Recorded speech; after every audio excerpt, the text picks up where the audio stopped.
Quando eu fui para Florianópolis estudar, então, como eu falei, né, eu fui estudar na escola técnica primeiro, aí fiz escola técnica e depois eu fui fazer faculdade.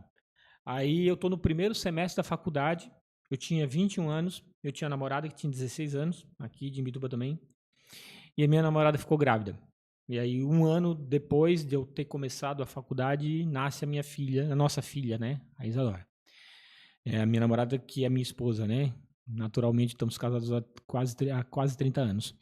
E aí a Isadora teve meningite quando ela nasceu aqui no Hospital de Mituba. Ela teve meningite no segundo dia de vida. Ela ficou 4 dias aqui e 28 dias em Florianópolis. Foram 32 dias no hospital. Foi muito difícil, assim. Foi muito difícil. Ela só foi embora depois de 32 dias. E aí eu ia para lá, trabalhava lá, estudava lá, semana inteira, e minha esposa e ela ficavam aqui. Eu tinha uma moto velha. Eu troquei essa moto por uma casinha de madeira de 4x6. Botamos, na época que se fazia isso, botamos em cima de um caminhão e botamos a casinha no terreno do meu pai.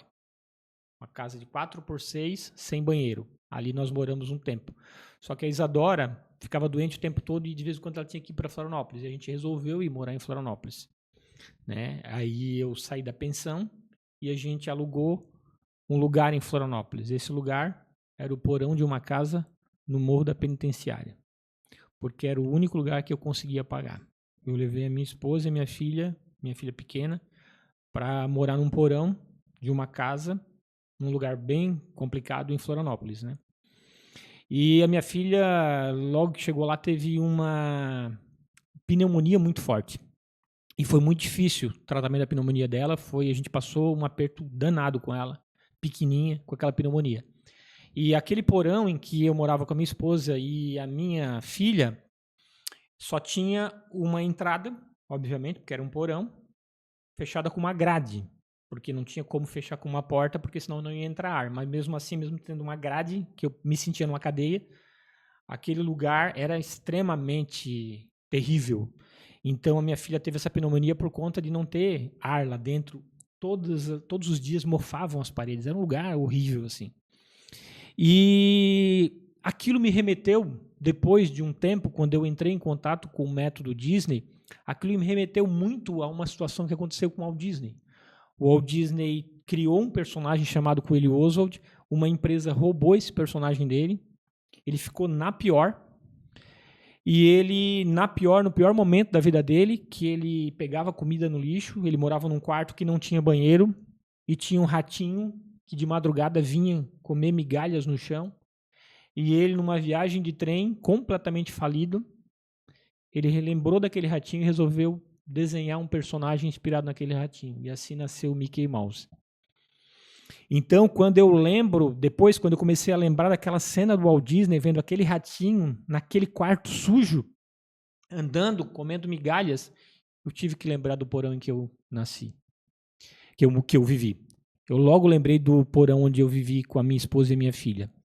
E eu acho que aquele porão sujo, cheio de mofo, teve o mesmo sentido que para o Walt Disney teve aquele quarto sujo. E aquele ratinho lá, aquele quartinho sujo, aquele ratinho foi um momento de redenção do Walt Disney, para mim também foi morar naquele porão, porque aquilo era tão ruim que aquilo me deu uma força muito grande para eu reconstruir a minha vida a partir dali. A gente resolveu se mudar daquele porão para um quartinho muito menor que o porão, mais caro, subiu o aluguel de 180 para 230 reais. E aí fomos eu e a minha esposa fazer tudo que tinha que fazer para poder ganhar dinheiro para pagar esses 50 reais a mais, porque fazia uma diferença enorme porque eu ganhava, né? A minha esposa foi bordar, a minha esposa lavava roupa lá em Floripa. Ela me ensinou a bordar, eu bordava, fazia bordado junto com ela à noite, quando eu chegava da faculdade, eu digitava trabalho, tudo que tinha para fazer eu fazia para poder ganhar dinheiro. Então, esses momentos da vida em que a gente não tem nenhuma opção senão ser muito forte, são os momentos que a gente descobre o poder que a gente tem. Né? E eu acho que isso é uma ligação muito forte que eu tenho com o Walt Disney. Tem uma frase, né, de um ator americano, me faltou agora o nome dele, que ele diz, né, você não sabe a força que tem até que a sua única opção é ser forte. E assim eu descobri o poder que eu tinha.